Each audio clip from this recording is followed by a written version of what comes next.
الممثل الشرعي للقبائل، والذي استمد شرعيته من المؤتمر العام بالعزية في 25/5/2014.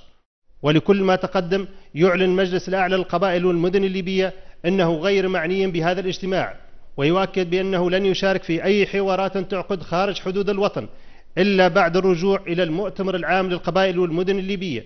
والسلام عليكم ورحمة الله وبركاته. المجلس الأعلى للقبائل والمدن الليبية صدر في 22/5/2014. قبائل عدتها العدة وآهم ظنها الوطن ملتمين، راح انكشاع السحر عدى والعين طارت والصلاع زين.